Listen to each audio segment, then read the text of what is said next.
Skull Nation, stop right NOWUS. Bank Stadium just erupted with breaking news, and one fact is already on the table. 10 players on the injury report. Aaron Jones returned to practice with limitations. Opponent Baltimore Ravens has 0 injuries for the second straight day. Aficionados made a crucial decision at the trade deadline that saved the franchise's future. And J.J. McCarthy revealed his explosive alter ego called 9 that's about to change everything. Each move could redefine this season, starting now. Sources confirmed last night, and here's the first payoff. While the Vikings deal with a massive injury list, the Ravens don't have a single player hurt. The math is brutal, but Minnesota doesn't back down. If you scold louder than you breathe, smash that like and subscribe right now. Let's prove Viking Nation is the most fierce fan base in football. We start with Aaron Jones' return that has Minneapolis shaking. Stay till the end. There's a double cliffhanger involving the Packers that you won't want to miss.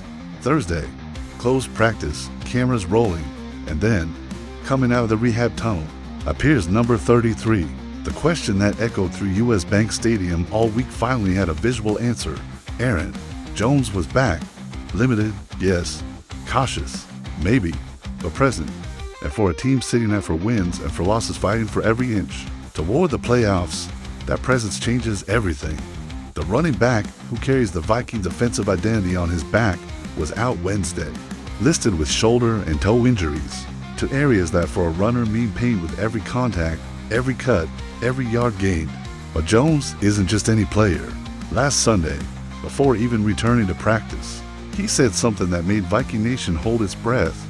He expects to play against the Ravens in Week 10. Not a maybe, not a we'll see. It's a statement. That's Aaron Jones. That's Minnesota DNA. Now let's break down what that limited participation really means.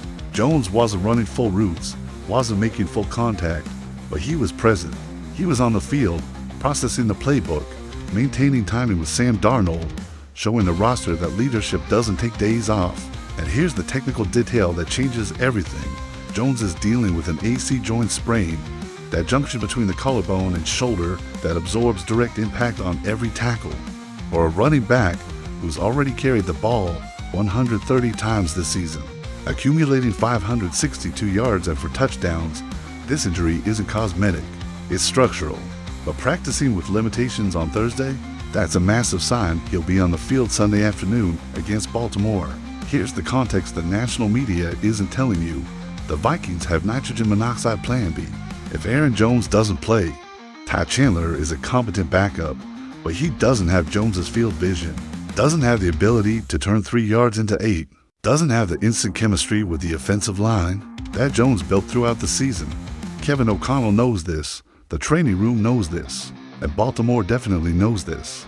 If Jones doesn't play, the Ravens' defense could stack the box, pressure Darnold, and force Minnesota to win through the air against a secondary ranked among the league's top 5. But if Jones plays, even at 70% capacity, that changes the entire game plan. Baltimore has to respect the ground game. They have to keep linebackers in the box, and that opens up the field for Justin Jefferson to do what he does best, dominate. But wait, because the injury list doesn't stop at Aaron Jones. Well, Fries, the guard protecting the right side of the offensive line, was limited Wednesday with a calf injury, but participated fully on Thursday. That's huge. Josh Metellus, the safety, who's been a crucial piece in Brian Flores' aggressive scheme, also progressed from limited to full. Theo Jackson is dealing with concussion protocol and had limited participation. The evolution is positive, but it's not all green yet. And then there's the elephant in the room, Christian Darrisaw, the left tackle who is the anchor of this offensive line, didn't practice Thursday. But hold on, this has been the pattern all season long. Darrisaw practices normally Wednesday, takes Thursday off for knee load management, and returns fully on Friday. It's a preservation strategy that's kept him healthy for Sundays. Expectation is he follows the same protocol this week. Here's the question nobody's asking, but that defines this matchup. Can Minnesota beat Baltimore? With Aaron Jones at 70%, the answer depends on how Kevin O'Connell designs the game. If he tries to use Jones as a traditional bell cow with 25 carries, the shoulder injury will be exploited. But if he uses Jones strategically, 12 to 15 high-quality touches, mixing runs with receiving routes where the shoulder takes less impact, then yes, Minnesota can't just win. They can dominate time of possession and keep Lamar Jackson on the sideline. Do you think Aaron Jones should play even injured, or should the Vikings preserve him for the rest of the season? Drop your take in the comments right now. If you believe Jones is going to destroy Baltimore even with the injured shoulder, smash that like and show that Viking Nation isn't afraid of anybody. But hold tight, because while Minnesota battles their own bodies, Sunday's opponent is in a position that seems impossible. The Ravens don't have a single injured player, 0, for the second straight day, and what that means for the Vikings' chances. The next story will leave you ice cold. 10. That's the number that appeared on the Vikings injury report Thursday. 10 players dealing with some type of limitation, pain, protocol, or restriction. 10 names that Kevin O'Connell needs to manage like he's playing three-dimensional chess against a clock that doesn't stop. And on the other side of the board, Baltimore Ravens, 0 injuries, nothing. Not a sprained ankle, not a jammed finger, not a concussion protocol. For the second straight day, the Ravens delivered a completely clean injury report. This isn't common in Week 10. This is almost unprecedented.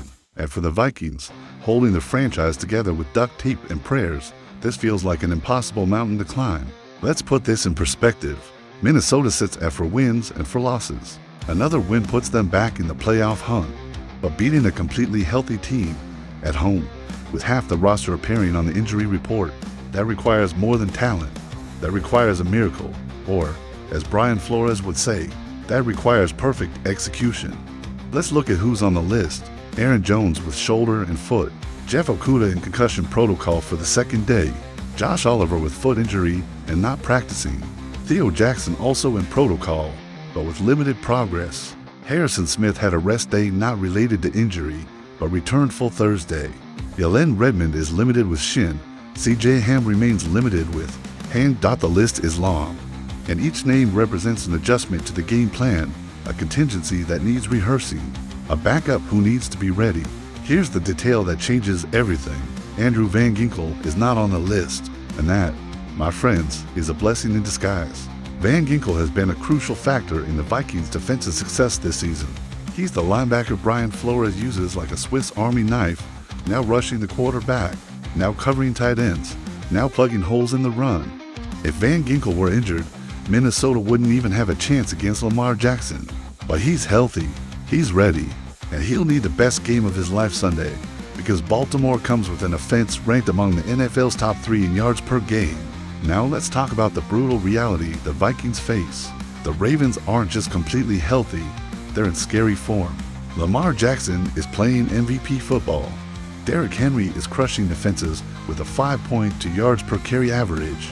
Baltimore's offensive line is giving Lamar clean time in the pocket, and the defense, led by Roquan Smith, is forcing turnovers at a rate that gives offensive coordinators nightmares. For the Vikings to win, they can't just play well. They need to play perfectly.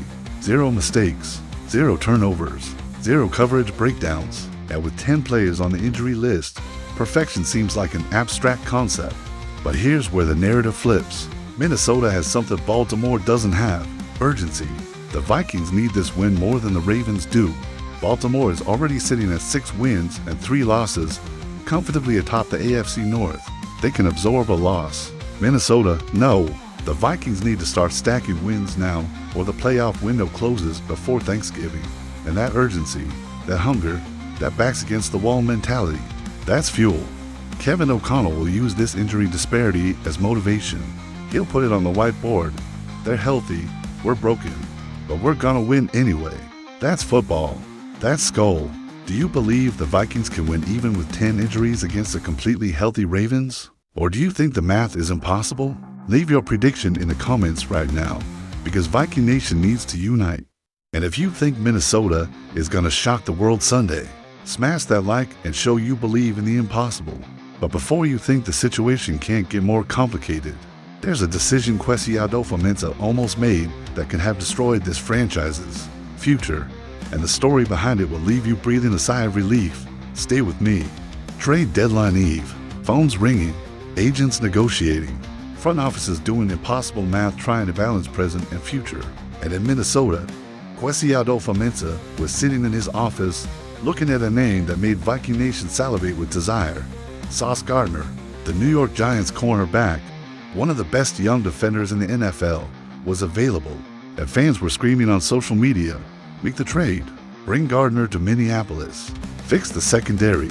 But Kwesi did something general managers rarely have the courage to do.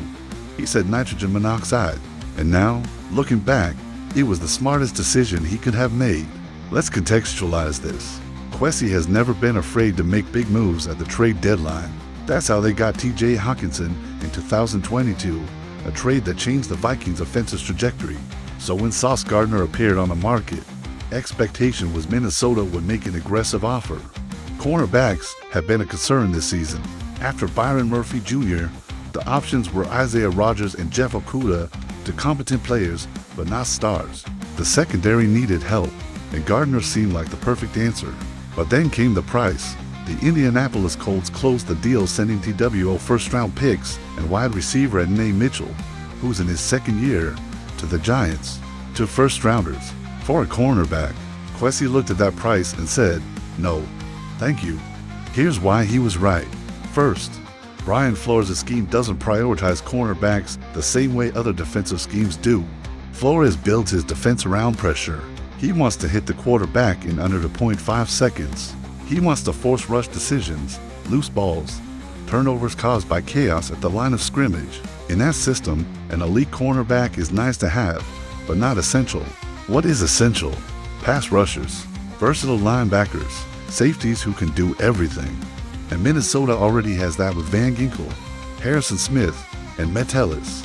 Investing the first-rounders in a cornerback, even one as good as Gardner, would be like buying a Ferrari when you really need a truck. Second, and this is critical, the Vikings have a roster depth problem, and that problem comes directly from lost draft picks, especially in the 2022 class, and the limited quantity of picks available. Minnesota can't afford to give up the first-rounders. They need those picks to build offensive line depth, add weapons on offense, and reinforce the defensive line. Trading those picks for Gardner would be mortgaging the future to solve a problem. That isn't the team's top priority. That would be resource mismanagement. That would be desperation, and Kwesi doesn't operate on desperation. Third, and here's the point nobody's discussing, Sauce Gardner isn't as consistent as the hype suggests. Yes, he's had high-level seasons. Yes, he's talented. But over his 4 seasons in the NFL, he's shown inconsistent performance. There are games where he looks like an all-pro and games where he looks like an average cornerback. That inconsistency makes the trade even riskier when you're paying the first-rounders. If it were Quinnen Williams, the Giants' defensive tackle who's an absolute disruptor, that trade would make sense. But Gardner? Not for the price any paid. Now imagine the alternate scenario. Imagine if Kwesi had made the trade. Minnesota would send the first-rounders and maybe a young player to New York. And then what? Gardner would arrive mid-season, would need to learn Flores' scheme, would need to build chemistry with the secondary, and all this while the Vikings are fighting for a playoff spot. There's no guarantee he'd fit immediately. And meanwhile, Minnesota would have zero flexibility in the draft for the next 2 years. Zero margin to build. Zero room for mistakes. It would be a shot in the dark with long-term consequences. Do you agree Kwesi did the right thing by not trading for Sauce Gardner? Or do you think the Vikings needed to make a big move? Drop your take in the comments, because this decision defines how Minnesota will operate going forward. And if you're relieved Kwesi didn't mortgage the future, smash that like and show you trust the process. But while Kwesi protects the future, there's a player in the present who's about to change everything. And the alter ego he just revealed might be the secret weapon Minnesota was waiting for. Next story will give you chills. Sunday, stunning victory over the Lions 27-24. J.J. McCarthy back on the field after 5 games out due to a severe ankle sprain. And if you were watching, you felt something different. It wasn't just how McCarthy commanded the huddle. It wasn't just the pass accuracy. It was something deeper, something more intense. It was like a switch had been flipped inside him. And on Wednesday, the NFL world finally understood why. J.J. McCarthy has an alter ego, and his name is 9, in reference to his jersey number. And 9 isn't here to smile. 9 is here to destroy. McCarthy explained the origin Wednesday, and every word carried a weight you don't expect from a second-year quarterback. This started to become very evident this year, he said, and it emerged last year during my time on the injured list. I never had a complete season, you know, that huge desire to be on the field but not being able to. It was accumulated rage that was about to explode, and I chose to control it instead of letting it take me down a self-destructive path. Read that last part again. Accumulated rage. Self-destructive path. This isn't the J.J. McCarthy we knew from Michigan, the guy always smiling, always positive, always the emotional leader in the locker room. This is 9, and 9 is hungry. Here's the context that makes this even more powerful. McCarthy lost his entire rookie season due to a meniscus tear. He was the 10th overall pick, arrived in Minnesota with sky-high expectations, and spent the whole year watching from the sideline. Then this season, 5 more games lost to the ankle.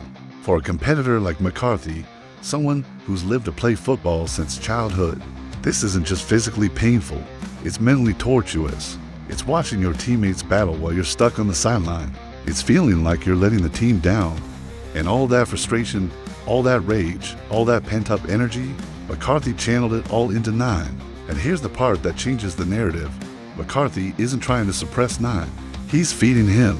"I kind of love feeding that wolf," he said, "because throughout my life at the University of Michigan, there was a smiling face on my hand, and if you smile and have fun, you'll play better and all that," which is true. But I also think there's a lot of power that comes from that accumulated rage that you can transmute into your performance. Transmute, that's a word you don't hear in NFL locker rooms, but it's exactly what McCarthy is doing. He's taking pain and transforming it into FUEL. This is totally aligned with something McCarthy said in September about his signature black paint around the eyes. "I kind of switch stance when game day arrives," he explained. "That's when the war paint comes on. It's like I'm ready to die on that field and ready to do anything possible to get the win. It's not gonna look pretty, and it's not gonna look like someone just did my makeup for Halloween. It's war paint. War paint.9. All of this is the same energy. And now that Minnesota knows this, now that the league knows this, the question is, how do you defend against someone who plays like he has nothing to lose? Here's what this means for the Vikings going forward. McCarthy is no longer the rookie quarterback trying to find his way. He's a gladiator who spent 2 years watching, healing, accumulating rage, and now he's unleashed, and the timing couldn't be better. Minnesota needs wins now. They need someone who'll walk into Baltimore on Sunday and play without fear, without hesitation, without worry about stats or appearances. They need 9, and 9 is ready to show up. You'll see him Sunday against Lamar Jackson and the Ravens. You'll see the black paint. You'll see the intensity, and you'll see a quarterback playing like every snap is his last. Do you think 9 is gonna dominate against Baltimore? Or do you think this is just locker room psychology? Leave your comment, because Viking Nation needs to decide if they believe in this alter ego. And if you're excited to see 9 face Lamar Jackson, smash that like and let the world know Minnesota has a killer at the helm. Now hold tight, because we're getting to the conclusion, and I'm gonna connect ALL these pieces to show how the Vikings can still dominate the NFC North. 2 more cliffhangers waiting for you. Don't go anywhere for stories. One destiny, Aaron Jones returning to practice even with injured shoulder and foot because Minnesota needs him against Baltimore. 10 players on the injury report while the Ravens show up completely healthy. For the second straight day, a brutal disparity that demands perfect execution. Aficionados Fomenta making the smart decision not to mortgage the future for Sauce Gardner, protecting the draft picks that will build long-term depth, and J.J. McCarthy revealing 9, the alter ego forged in 2 years of pain and frustration, ready to explode on the world. These four realities aren't separate stories. They're chapters of the same book, and that book's title, Minnesota Vikings, the impossible season that became real. Let's connect the pieces. The Vikings set up for wins and for losses. Mathematically, they're still alive in the playoff race, but the window is closing fast. They need to beat Baltimore on Sunday. They need Aaron Jones to play through the pain. They need Brian Flores' defense to execute with zero margin for error against Lamar Jackson and Derrick Henry. And they need 9 to show up in the season's most important moment. If all this happens, Minnesota doesn't just win Sunday. They announce to the NFC North that they're back. Green Bay is stumbling. Detroit is vulnerable. Chicago is still light years away. The division is open, and the Vikings, even broken, even desperate, even with backs against the wall, can still take what's theirs. But here's the real math. Minnesota needs to go 5-1 against NFC North opponents for the rest of the season. 3 of those games are at home, We're US. Bank Stadium transforms into a purple and gold fortress that suffocates visiting teams. If the Vikings execute, if they play with the urgency the situation demands, they don't just win the division, they enter the playoffs as a dangerous team. Nobody wants to face a team that survived hell. Nobody wants to play against a quarterback with an alter ego named Nine who plays like every snap is a declaration of war, and nobody wants to see Brian Flores with a full month to prepare defensive schemes that turn elite quarterbacks into confused statues. Now, Viking Nation, here's what I need from you. First, smash the like if you believe Minnesota just became the most dangerous team in the NFC North. Not the most talented, not the healthiest, but the most dangerous. Because danger doesn't come from comfort, danger comes from desperation. Second, leave a comment with the boldest prediction you have for the season. Vikings win the division? Vikings make a deep playoff run? Or does Nine take this team to places nobody imagined possible? I want to hear the CRAZY predictions. Third, subscribe, because every subscriber makes the Packers furious, and we're about to dominate the entire division. Every video, every analysis, every update will make Green Bay realize their era is over. But listen closely, because here's the edge of the cliff. There's one signature still missing. The source can't be revealed, but the extension contract the Vikings are negotiating with a crucial player still hasn't been finalized. The player is waiting to see if Minnesota makes one more move before putting pen to paper. That decision could come in the next 48 hours. And on top of that, the Packers just cleared $22 million in cap space. They're targeting the same free agent the Vikings are chasing. Which domino falls first, Minnesota's or Green Bay's? Which team closes the deal that defines the division? And there's more. A rumor is circulating that a Vikings defensive leader called a players-only meeting last night. No coaches, no front office, just the guys who bleed on the field. And what was said in that room could either unite this team on a level nobody's seen, or fracture the chemistry at the worst possible moment. That story drops in the next video. SKOL Nation, the battle is here. The division is OURS to take. Hit subscribe, stay locked, and let's make the NFC North bleed purple. We ride together. See you in the next war.